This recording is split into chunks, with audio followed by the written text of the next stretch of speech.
Oops, I just better move my little Trader Joe's peanut butter cups out of the shot.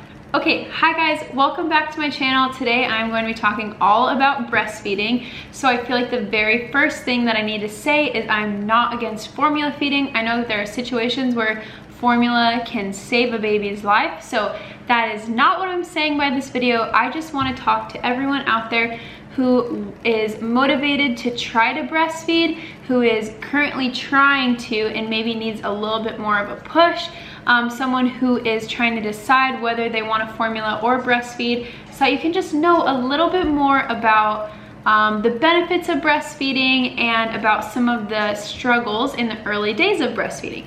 So not against formula, fed is best 100%. But let's talk about the benefits of breastfeeding. Okay, so some of the benefits are that it is the perfect combination of sugar, fat, protein, and water. And as you're feeding your baby is telling your body exactly what they need. Another thing kind of piggybacking on that is that in the middle of the night when you need to feed your baby, it's really easy to just pop them on. Well, not easy. It's really hard actually in the beginning when you're learning to latch. But long run, you don't have to get up and make a bottle, etc., etc. Breast milk is full of nutrients and antibodies. It helps the digestive system grow and function because it's just a little bit more easy to digest from the very beginning. Formula is a little bit harder for babies, so sometimes you'll notice that they'll have some stomach issues and gas problems and all that stuff. Breastfeeding is so bonding. It's incredible. It is just so relaxing. I feel like whenever I'm feeding Oliver, I can just see him in this like zen state where he's just like he's maybe not even eating. In the morning when I just grab him, he'll eat and he'll kind of just stay there and just like relax. And I almost picture, like, you know how adults say they get up and meditate or something? It feels like his way of starting, and it's just like very relaxing to him. It's also a really good tool to like calm a baby, is just being able to put them on your breast. It makes it really easy if they are, you know, kind of past tired or anything. You can feed them and calm them down and just soothe them. A big like benefit is that it's free. Formula, I've heard, can cost about like $150 a month, and that's not including bottles and washing bottles and maintaining that, boiling everything. It's a lot of work. Like I had to pump and do bottles for a week. Just a week, and it was like so much work. So major props to people who end up pumping and bottle feeding, because that is a commitment. And breastfed babies, there's research that shows that they are less prone to illnesses and diseases. So that first milk in the beginning is called colostrum, and it's this really like thick, like filled with nutrients and antibodies milk.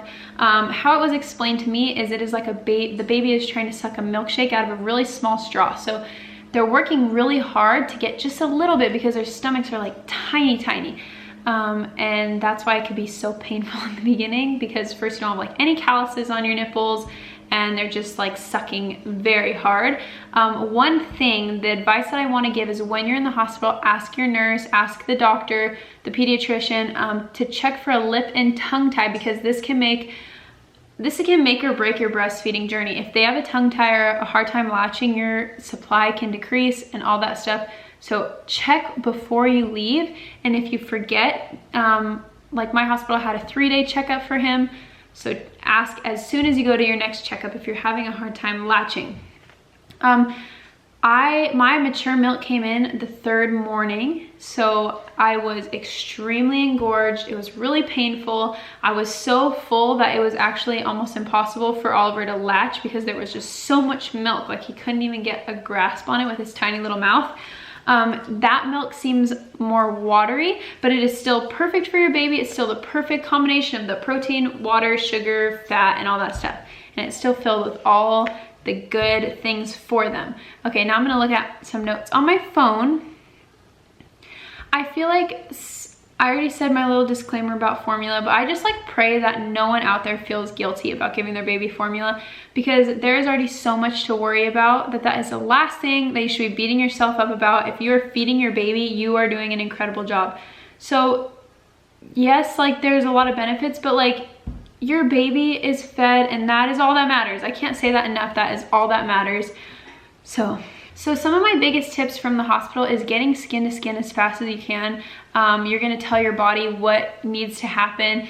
Your hormones are raging and everything. Just get skin to skin with that baby. It'll soothe your baby a ton, and it will kickstart your body into making what your baby needs. It's incredible, like how you are so in tune with your baby. I started seeing scabs the second day, so probably like 10 hours into having Oliver, I started seeing scabs, and so the nurses came in and told me that I needed to correct the latch. So if you start seeing scabs, it's gonna be uncomfortable, but it shouldn't be like so painful. Like I remember just like, oh, like that hurts so much.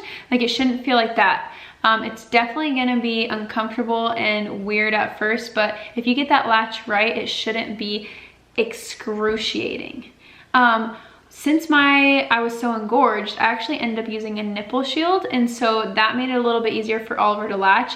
A nipple shield is a pain in the booty to use, but it got us through, I think a week. I used the nipple shield for a week, and the only time I ever got scabs was in the hospital. I'm not saying I recommend using a nipple shield, but as a last resort, that's when I would recommend it, because I was like almost ready to just let's go to the store, let's get formula bottles, like I'm done.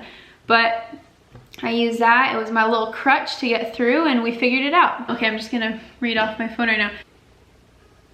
I would have my hand like this, and then I would have this hand on my breast, and I would pinch it down and into the angle of his mouth that was opening, and then I would bring him up to me and put it on the side of his mouth, and then let him kind of grab for it. My sister's a labor and delivery nurse, and so she is gonna do a part 2 of this video with me, demonstrating latches and talking about some of the common problems with latching and breastfeeding, and I'm so excited about that because she is extremely knowledgeable, so that will be coming. While I was learning to feed him, and you know, he'd be searching like this and not latching right away, and I'd be trying over and over, and then I'd get him into that position. I'd be like breaking my back in order to keep the position.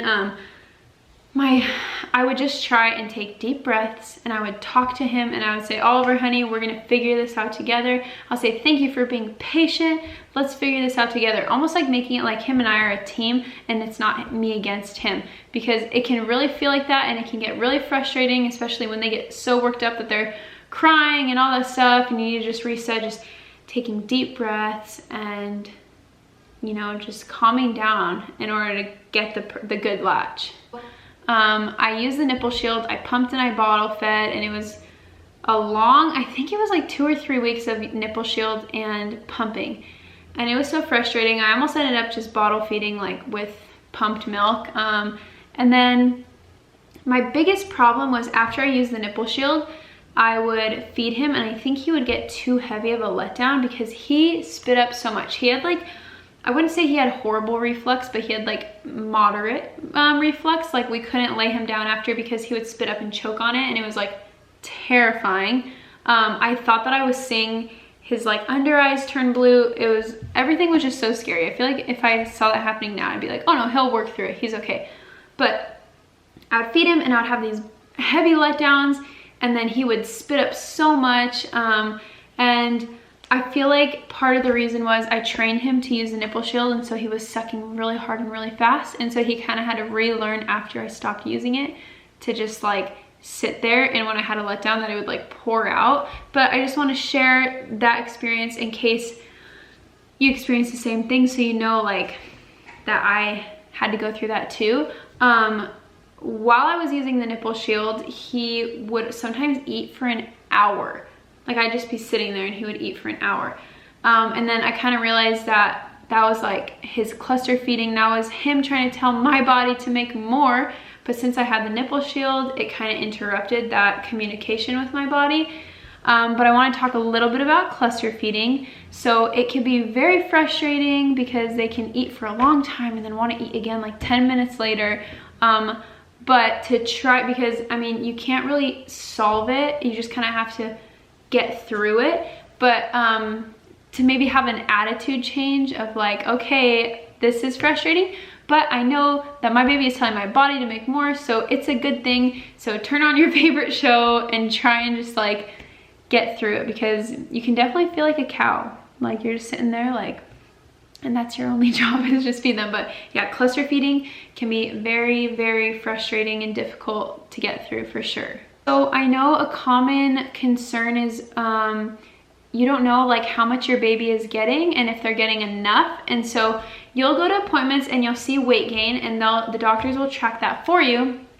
But another way to know if your baby's getting enough or not is how many wet diapers that they have throughout the day. And so I have it written down right here that in the first few days, you should only have a couple wet diapers per day. After that, you should look for about 5 or 6 wet diapers per day. If your baby is very satisfied, you know how you've heard like the milk drunk concept, you know that they got a full feeding and that they're content afterwards. If they're crying and screaming afterwards, that might mean that they haven't had enough. My advice for boosting your milk would be to eat oatmeal in the morning and just chug water. And I know that there's a lot of milk boosting things out there. I've never tried any, so I would hate to recommend something that's maybe not safe or whatever. The funniest thing that I heard was that Oreos boosted your milk. So you know I have 2 boxes of Oreos in my cabinet, but I mean, hey, I'm okay with trying that. If it works or if it doesn't, like, it's benefiting me. I know a lot of my friends came across this problem is in the first few weeks, sometimes their baby would be distracted, pulling off, not latching properly. My advice for that would be to go in a dim room and turn the sound machine on. If you need to, if that doesn't help, swaddle them and get them just relaxed and focused before feeding them. Literally, sometimes Oliver would be so worked up. I remember I'd be downstairs and we'd have my family over or something, and I'd just kind of be like, what's going on? And I'd just go upstairs, I'd turn the sound machine on, and he'd get a full feeding and he'd be satisfied and content. So if you feel like your baby is distracted and not doing good getting a full feeding, I would really recommend swaddle, dim, and sound machine. Get them relaxed, get them zen, and they should have a good focused feeding. Okay, so another problem was I was so engorged. I remember I have like pictures on my phone of I could feed him and hand express 8 ounces after I fed him, because that's just how full I was in the beginning for some reason. I wouldn't recommend pumping because that encourages your body to make more, and so you're kind of just like putting a band-aid on a dam of water. I don't think that's a saying, but like, you know, you're just gonna keep like, so I would recommend hand expressing. And if you are so engorged that they can't latch, which I wish I would have just tried this, is I wish I would have hand expressed a little bit before trying to latch him and empty it a little bit. Get my like nipple a little bit softer because it was just so full he couldn't even get a grasp on it. Okay, one more thing is about pumping and storing milk. So I would recommend, well, just off my experience, I'm not a doctor, but I started pumping to store milk about 3 weeks after. The Haka, I almost didn't talk about the Haka. You need this in your life, not the suction cup one, this isn't necessary, but literally on Amazon you can get just a small one for like $12 or $11. Once you are feeding for probably, I would say like a week or a week and a half, once you're a little bit more established, you pull back the phalanges, squeeze, put this on your breast, and then open the phalanges, and it will create a constant suction. When you're feeding on this side, you have a letdown on this side, and it catches so much milk. I was like trying to pump to make a supply in my freezer for emergencies, and then I discovered this, and it literally changed my life, and I was able to get like 5 ounces every single day just from my letdowns and no pumping. The pump that I enjoyed using is right here because I was trying to use it today. This is the Medela hand pump. I don't have the bottle part on it. I enjoyed using this. It's just kind of quick and easy. If you don't have a Haka and like money is tight and stuff, I would get this maybe, and then you can also use this while you're having a letdown, and you can pump as well. It kind of does the same thing as this. This is just you literally put it on and forget about it. This is kind of like you have to like, you know, manage it. But storing milk, when you pump your milk and everything, I use the Lansino bags. Let me grab them. Okay, so these are the Lansino bags, and I got them on Amazon. I haven't really tried any others. These work fine, so I guess I recommend them. When you pour your milk into the bag, lay it flat in the freeway to freeze, and then you can get like those little containers from like a thrift store or something and stand them up straight in the order, and you put the newest at the back so that you use the, you know, oldest first. But that's a little hack. yeah, so I would wait until your supply is a little bit more regulated and then start storing milk. But lifesaver, please get this. Really, please get this. Oliver had a really hard time taking a bottle, so that would be another recommendation, would be to try and use a bottle from early on so that they're more used to it. These bottles worked well for us. They're very similar to a breast, and then we also liked the Tommy Tippy bottles. So these are these are the Tommy Tippy, and then right now he still kind of has a hard time taking it, but like I love hanging out with my friends and having my mom watch him sometimes. So what she does is she sits him in front of the TV and she'll put something on, and then he'll drink his bottle when he's distracted. So try that. I have a whole video, I'll either link it like here or at the end or in the description, it'll be somewhere, about breastfeeding in public. And I talk a lot about doing it from newborn to now and what I use and stuff and my techniques. So I'll link that, make sure to go check that out so that you can kind of get a little feel before you go out in public for the first time. But yeah, be on the lookout for part 2. My sister is an L&D nurse, so her schedule is pretty crazy, but we're gonna film that as soon as we can. If you have any questions, put those in the comments, and then I will try and include those in the video and we can talk about some of your questions. Maybe I'll do a little poll on Instagram too. So that is like my little like benefits of it. Newborn days, common problems, and just some of like my experience. So I hope that this video was helpful. Thank you so much for supporting my channel. I'm like so close to 5,000 subscribers, which is so crazy. I'm so excited. I'm really thankful for everyone who's just kind to me.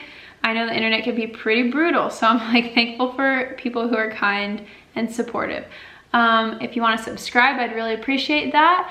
But if not, go check out some of my other videos before you close out your app and go about your day. Thank you, bye.